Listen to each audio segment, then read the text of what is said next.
I thought my wife was throwing me a private anniversary party to celebrate our new freedom after my company was acquired. Instead, I walked into a packed room only to realize she'd told everyone I was retiring for good, just so she could launch her own business with my name and tech behind it. What happened next destroyed her reputation, nearly cost me everything I'd built, and forced me to take back control of my own life, one brutal lesson at a time. How far would you go if the person you trusted most tried to steal your story? Watch until the end. This isn't just about betrayal. It's about fighting for your identity and learning who you really are when the mask comes off. 10 years.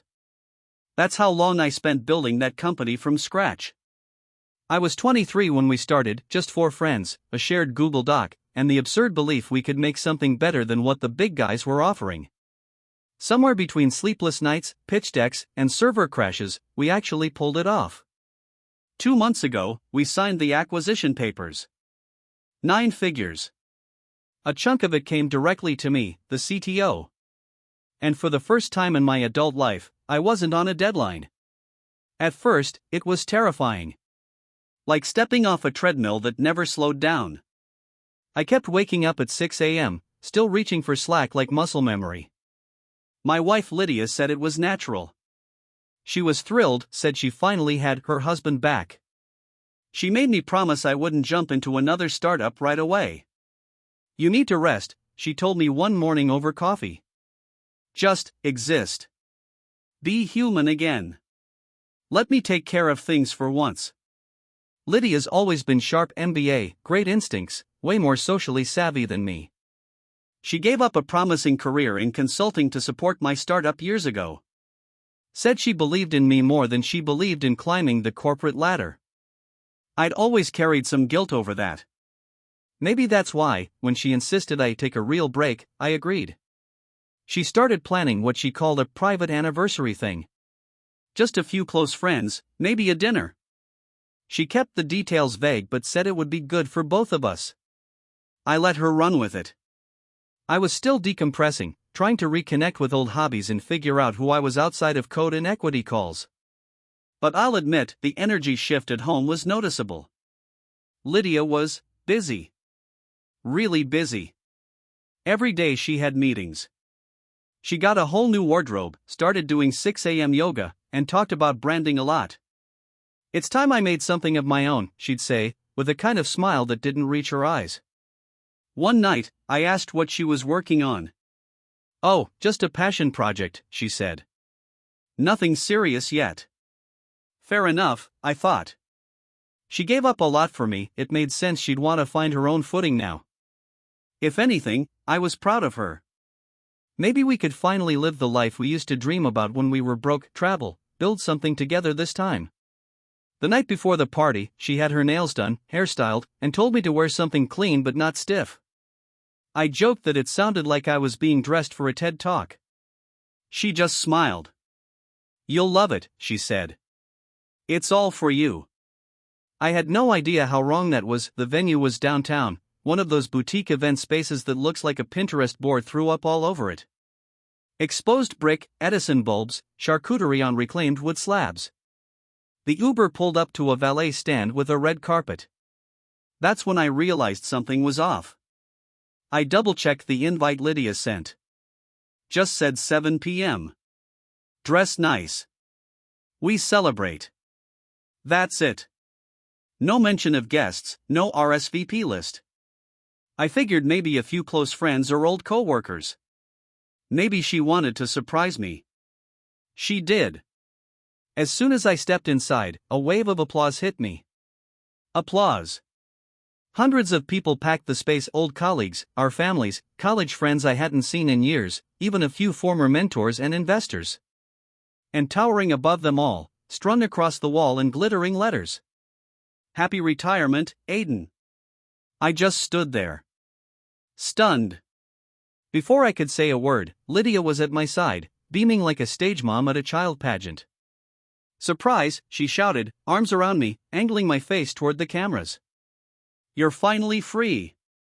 I smiled, instinctively. It was like muscle memory, smile, nod, say thank you. But I felt like the floor had tilted sideways. Retirement? I whispered to her. What are you talking about? She kissed my cheek and whispered back, go with it. Just trust me. Before I could ask anything else, people started crowding in, clapping me on the back, shaking my hand, congratulating me on leaving the game early. Someone handed me a whiskey. Another hugged me and said, you deserve this, man. Lydia said you're finally taking care of yourself. Lydia said that? I floated through the crowd like a ghost in my own life. Lydia was everywhere, smiling, introducing people, handing out cards. I caught glimpses of them. Lydia Hale, executive coach, women in leadership, founder and CEO. Founder?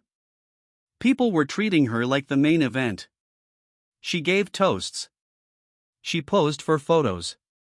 At one point, I saw her standing with two women I didn't recognize. She handed them branded folders with her logo on it. My logo. It looked like a cleaned-up version of our original startup's icon, the one we registered under my name. My stomach started to turn. An old investor pulled me aside. She's a natural, he said. Smart of you to pass the baton. Most founders cling too long. Lydia said you'd transitioned out completely? I blinked. She said that? Oh yeah. Said you're done with the industry. Off the board, too. Must feel great. I gave a tight smile. Yeah. Real great. In the corner of the room, someone was setting up a slideshow. It was a montage of me, launch events, photos from our first hackathon, our acquisition announcement, followed by a graphic that read, Retirement at 33, a genius steps back. I wanted to scream. But I didn't. I played the role. I raised my glass, gave short answers, smiled for pictures. I needed to stay quiet long enough to figure out what the hell was going on. Then I saw her, in the hallway, phone pressed to her ear, back turned to the crowd. I moved closer, just close enough to hear. I think it landed perfectly, she was saying. Everyone ate it up. It's the soft launch of my solo era. I mean, come on. He's a genius, but emotionally? I've got him wrapped. I didn't move. Didn't blink. She laughed again. No, he won't push back. He's finally resting. Exactly what he needed, and exactly what I needed, too. I turned around and walked back into the party. My heart was pounding, but my face didn't flinch. If she thought I was wrapped, well, then maybe I'd play along just a little longer. I didn't sleep that night. Not from rage, not yet, but from a buzzing, dizzy disbelief. Like my life had split down the middle and I was walking between the cracks. I lay in bed beside her, listening to her breathe, wondering how long this had been in motion. How many conversations had she had behind my back? How many people in that room thought I had actually retired? When I got up the next morning, she was already on a Zoom call in the kitchen. I didn't interrupt. Just listened. And yes, we'll have the first cohort ready by the 20th. I'm pulling in a few names from Aiden's circle. People love him, and this'll give them a way to still connect with the genius, even though he's officially retired. She laughed. Exactly. That's the whole point. I'm the bridge.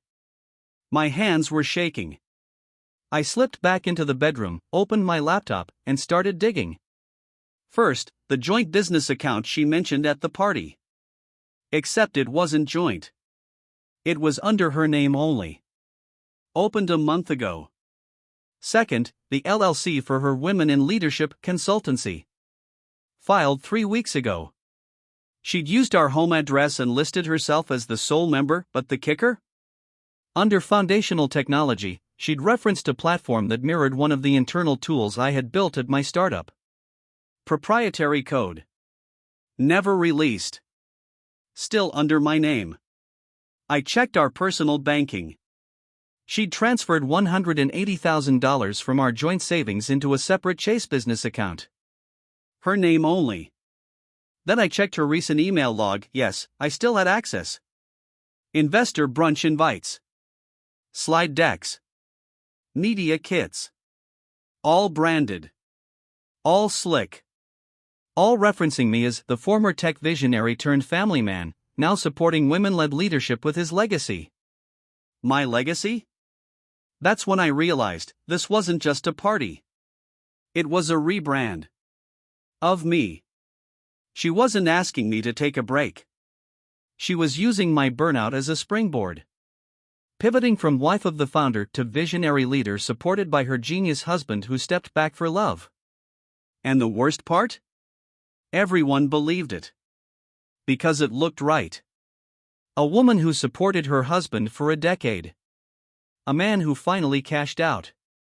Of course she deserved her turn. Of course he was retiring. That's the narrative they all wanted. Except it wasn't true. She'd built an entire business off a lie. Off me. I sat there for an hour, staring at the open tabs. She didn't even try to hide it. She wanted to be caught. Or maybe she just thought I'd go along with it. That I was too tired, too grateful, too emotionally wrapped, as she put it. But what she didn't know was this. I never finalized the retirement. 2 days before the party, my lawyer sent over the final IP transfer docs and board resignation letter. I hadn't signed them. I wasn't ready. Something felt unfinished. And now I knew why. As far as the law was concerned, I still owned everything. The internal tools. The branding. Even the residual licensing on the algorithm she was now casually calling part of her new leadership tech suite. She jumped the gun. And I was holding the bullets. I didn't confront her. Not yet. I let her keep planning. Let her schedule her investor brunch, finalize her deck, send out those flashy invites. I smiled when she asked if I could be her guest of honor. Of course, I said. Anything for you. But inside, I was already setting the trap of the week leading up to the investor brunch. I became someone else, or at least, I let Lydia believe I had. I smiled more. I thanked her for pushing me to finally rest. I played up the part of the humbled tech bro turned domestic husband. She loved it. Every time I complimented her new business, her face lit up like she'd just won another pitch. But behind the scenes, I was documenting everything. Every calendar invite, every email she forwarded to our shared drive, every file attachment she accidentally synced from her laptop, I copied it all to an encrypted backup. Including one email where she sent a PDF titled Retirement Storyline V2. The pitch was surreal. Aidan Hale, the brilliant but emotionally worn-down CTO, voluntarily steps back from tech to support his wife's dream. She launches a coaching platform for women in STEM, using his ethos, network, and legacy as her foundation. Together, they model the new age of partnership. Public sympathy plus feminist narrative equals strong investor appeal. I read it twice. 3 times. She was using my fatigue as part of the story. Like it was branding. The next document was a PDF of the mock investor pitch. I nearly laughed when I saw the visuals. She'd literally screen captured my original code and pasted it into her deck. Even my comments in the margins were still visible. She called it HaleFlow, a tech-enabled framework for optimizing female leadership pipelines. It wasn't just insulting. It was illegal. And she had no idea. So I got to work. First, I called my IP lawyer. I explained the situation, showed him the files. He reviewed the patent filings and confirmed Lydia was using registered, proprietary tech without permission. Not only that, but her branding clearly implied joint ownership, which could violate both intellectual property and likeness rights. Then I froze our joint account. Every dollar. Pending financial investigation for misuse of marital funds. She'd need legal clearance to access anything she didn't already move, which wasn't much, thankfully. I still had control of our major assets. Next, I filed a cease and desist. Not just one, but 3: one for her use of my code, one for misrepresenting our brand as a joint venture, and one for using my face and name on promotional material without my consent. The best part? I scheduled them all to land the morning of the brunch. That way, she'd be dressed, smiling, greeting guests right when her phone would light up with 3 legal notices and a final surprise, a 4th envelope, hand-delivered. Divorce papers. It wasn't even about the betrayal at that point. It was about control. About the sheer audacity to twist my life into her marketing tool. To rebrand me without asking. The night before, I watched her rehearse her brunch speech in the mirror. She looked so proud. So sure she'd played me. And in a way, she had. She'd read me right up until now. But she missed one thing. I didn't burn out. I paused. And when I come back, I never miss. That morning, the house was unusually quiet. Lydia was up early, prepping for her big day. The kitchen table was covered with branded folders, pastries, and little jars of honey, some Instagrammable touch she thought would impress investors. She hummed as she worked, barely glancing at me as I sipped my coffee and watched. At 8:03 a.m., I got the notification the legal emails had landed. Her phone buzzed immediately after. She frowned at the screen, then again, scrolling with mounting confusion. I saw the color drain from her face, watched her mouth tighten as she tried to process the cease and desist subject lines, unauthorized use of proprietary code. Misrepresentation of brand and likeness. Misuse of marital funds. She glanced up, I searching my face for any sign: anger, confrontation, gloating. I kept my expression neutral. Did you know anything about this? She asked, voice trembling.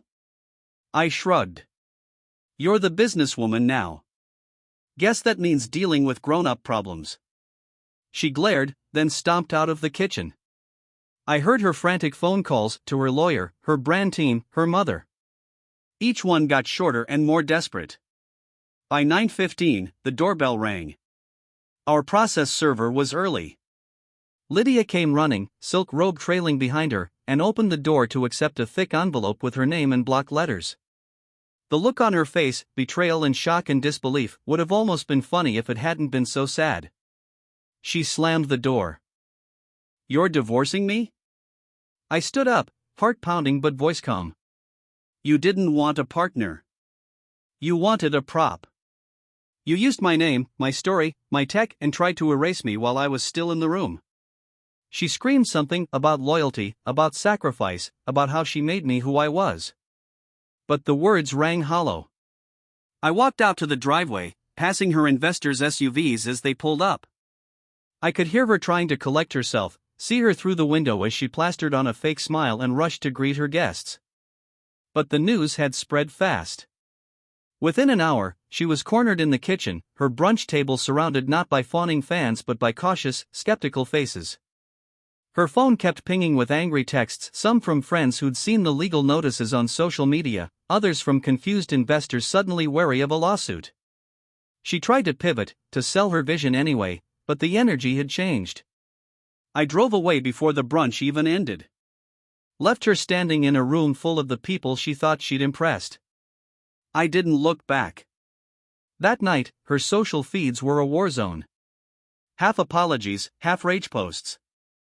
Every account still featured my name, my story, my retirement, but now paired with legal disclaimers and frantic damage control. I poured myself a whiskey, finally feeling something like relief. I'd been played, but I hadn't lost. She thought she was launching her solo era, but she'd forgotten that even the best launch can fail if you build it on someone else's blueprint. If Lydia's party was meant to be her big entrance, the aftermath was a public collapse in slow motion. By the next morning, the damage had metastasized far beyond our house. Screenshots of her retirement storyline pitch and my legal notices started circulating among the local tech community. A few sharp-eyed ex-colleagues noticed she'd used UI mockups straight from our old dev Slack. My old co-founder texted, "Bro, you see what she tried to launch with your stuff? You good?" Within 48 hours, the brunch investors were out. Several quietly rescinded their RSVPs to her next event, citing legal uncertainties. One sent her a one-line email, "We no longer feel comfortable associating with your venture." Her consulting website went down, replaced by a terse "under maintenance" notice. I noticed because she tried to call me 5 times in a row. I didn't answer. The worst for her wasn't the money. It was the public unraveling. Her personal brand, always so carefully polished, became the subject of bitter DMs and snarky group chats. Friends started posting subtweets about stealing credit and using other people's burnout for your origin story. A few reached out to me, apologizing for playing along with the party, saying they had no idea what was really happening. By the end of the week, Lydia's LinkedIn showed she was taking a pause to recalibrate and reflect. Her Instagram bio lost all the leadership hashtags and turned private. She moved out for a while, staying with her sister, leaving the house silent except for the echo of her ambitions. I kept a low profile. I changed passwords, set up new banking, worked with lawyers to ensure my IP and accounts were airtight. Still, the calls came from Lydia, from her lawyer, from mutual friends begging me to be reasonable. But the story was out. The legal system was moving. There was nothing left to negotiate. The one thing I hadn't expected was the way the tech community rallied around me. People who'd barely spoken to me in years demanded support. Young founders asked for advice on boundaries and burnout. One even wrote, "Never thought a personal brand could be weaponized like that. You just saved me from making the same mistake." I felt a strange mix of relief and grief. 10 years with Lydia, untangled in a matter of days, but the wounds ran deeper. Not just betrayal, but the realization of how easily your life can be rewritten by someone you trust. I started to see it differently, though. The more I talked to others, the more I realized my story wasn't unique. People had their own versions, partners, bosses, even friends who'd tried to step into their spotlight.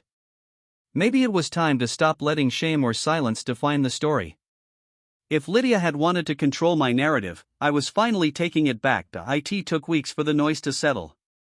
Once the legal dust cleared, I found myself in a quiet house that didn't feel like home. I spent the first few days catching up on sleep, letting the exhaustion bleed out. Then, almost on a dare, I opened a blank Google Doc and typed the story out, every lie, every manipulation, every moment I second-guessed myself. I didn't even know if I'd show anyone. But that draft became something else. A friend from the old startup days, now running a media company, read it and called me right away. "This is what tech guys need to hear. Burnout isn't weakness. Your boundaries are not up for negotiation, not for anyone." He suggested I start a podcast, just for fun, just to see if people would listen. So I did. No name, no video, just a voice and a story. The first episode was the story of my retirement, told without names, but with every lesson I'd learned. It took off in a way I never expected. Listeners started writing in. Not just tech bros, but women, founders, people who'd had their careers hijacked by someone else's narrative. They thanked me for saying what they couldn't. I talked about burnout, about what real partnership means, about learning to spot the difference between support and control. I told the truth, and people responded. For the first time in months, I felt like I had my footing back. Not just in business, but as a person. Meanwhile, Lydia's solo era was over before it began. Word traveled fast. Her name became synonymous with manipulation, her consulting brand flagged in tech circles as radioactive. She tried, for a while, to reclaim her own story, but the receipts were everywhere, in emails, in DMs, in legal filings. I didn't want revenge anymore. I just wanted clarity. The podcast gave me that. When sponsors reached out, I picked the ones I respected. When people asked for interviews, I talked, but only about the real story, not the tabloid version. I wanted to help other people draw their own lines, before someone else decided where they ended. I still think about Lydia sometimes. About how love, ambition, and betrayal can twist together until you barely recognize the person next to you or yourself. But I'm not angry anymore. I'm grateful, in a strange way. I have a new beginning, and it's truly mine. My story didn't end when she tried to rewrite it. It started the moment I finally took the pen back.